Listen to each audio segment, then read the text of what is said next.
Welcome, my dear friend. This is Sanjay Singh, and you are watching Sanjay Singh Blogger.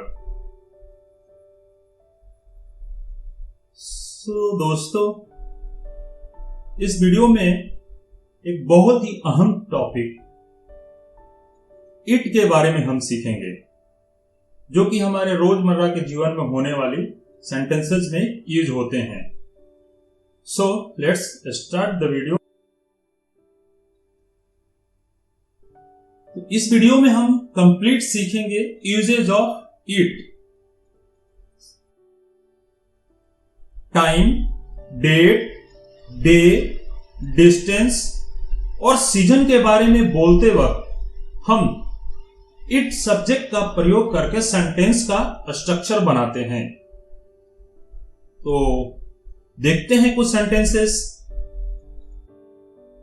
It's 3 o'clock. अभी 3 बजे हैं. इसी तरह से आप कोई भी समय बताना हो बता सकते हैं. It's 5 o'clock, it's 7 o'clock, it's 4 o'clock. But समय बताने के लिए इट सब्जेक्ट का ही प्रयोग किया जाता है. दूसरे इसको ऐसे भी बता सकते हैं, इट्स 3 now. ये थोड़ा सा मॉडर्न इंग्लिश के अकॉर्डिंग हो जाएगा.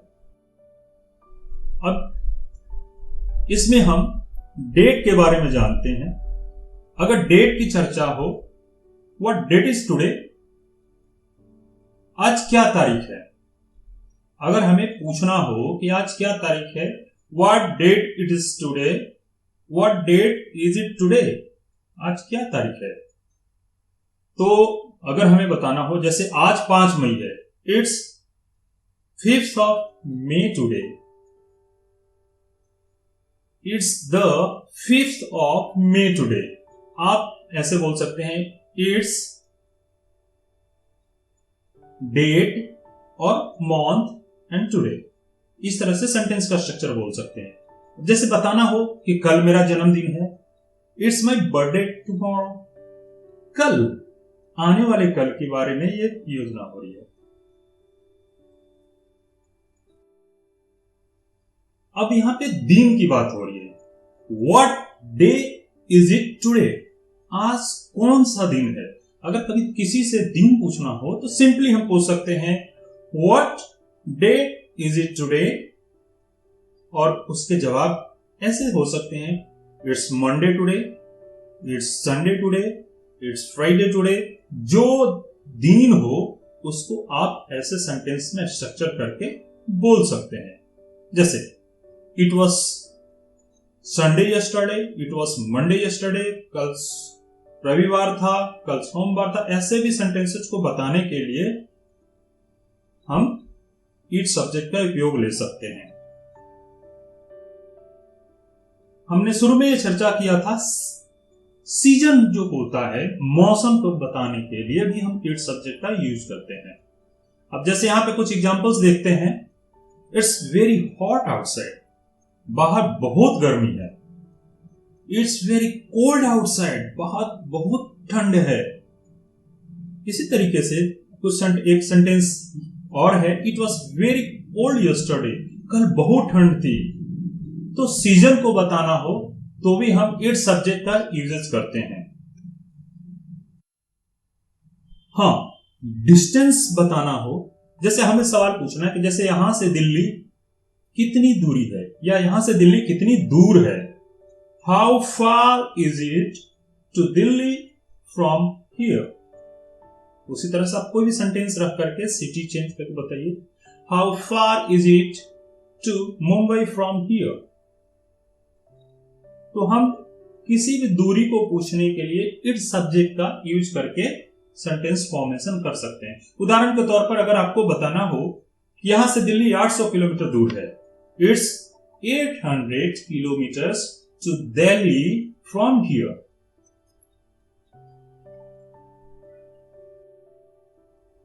हाँ, अब इट के दूसरे उपयोग के बारे में चर्चा करते हैं. Impersonal verb. Impersonal verb like वर्षा हो रही है, वर्षा होना, बादल गरजना, ऐसे वर्ब होते हैं. तो उनके जो सेंटेंस का स्ट्रक्चर बनता है उसमें भी इट सब्जेक्ट का प्रयोग करके बनाया जा सकता है। उदाहरण के लिए कुछ आपको मैं सेंटेंसेस बताऊंगा जिससे आपका कंफ्यूजन होगा। लाइक यहां जैसे देखते हैं, इट्स रेनिंग, बारिश हो रही है। इट्स स्नोइंग, बर्फ गिर रही है। इट्स डार्कनिंग, अंधेरा हो रहा है। इट्स थंडरिंग, गड़गड़ाहट हो रही है।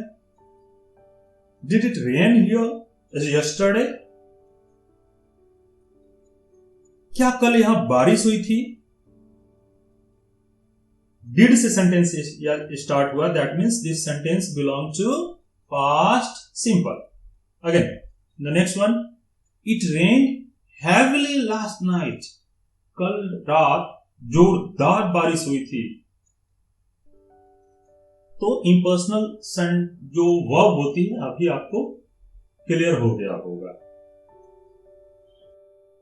अब हम सीखते हैं कहीं कहीं इट जो होता है यह के अर्थों में भी, जैसे किसी सेंटेंस में यह लगा हो तो वहां पे भी हम इट का प्रयोग करके बना सकते हैं। जैसे कुछ वाक्य हैं, देखते यह सत्य है, इट्स ट्रू, यह गलत है, इट फॉल्स।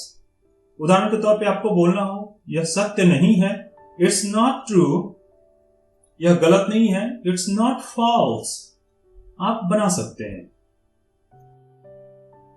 कुछ और सेंटेंसेस, इट्स पॉसिबल, यह संभव है, इट्स नॉट पॉसिबल, यह संभव नहीं है।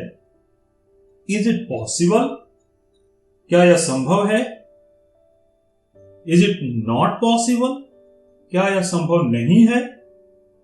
Why is it not possible, यह संभव क्यों नहीं है। तो आपने देखा एक सेंटेंस को लेकर के ये भिन्न भिन्न 5 रूप में, affirmative, negative, interrogative, interrogative negative and W words से लेकर के सेंटेंस 5 फॉर्म बनाए हुए हैं। कुछ और एग्जांपल्स, अगर हमें बोलना हो यह मेरी जिम्मेवारी नहीं है, इट्स नॉट माई रिस्पॉन्सिबिलिटी, यह मेरी गलती नहीं है, इट्स नॉट माई फॉल्ट, यह उसकी गलती थी, it's his fault, it's her fault बोल सकते हैं। It was her fault, okay. यह हंसी की बात नहीं है, it's not a laughing matter, it's not a laughing matter, यह एक कठिन प्रश्न था, it was a difficult question, it was a difficult question.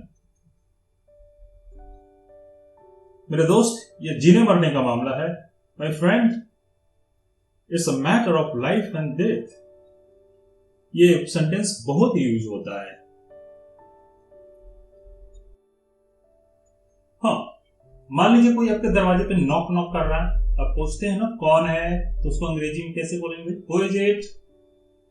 अगर घर के अंदर से कोई पूछा हु इज इट और आप बाहर हो, अगर आपको जवाब देना हो मैं हूं, क्या बोलेंगे आप, it's me.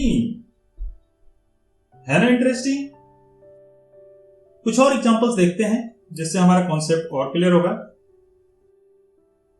It sounds a good idea, ये सुनने में अच्छा विचार लगता है, ये एक अच्छा विचार लगता है। It had never happened before, ऐसा पहले कभी नहीं हुआ था,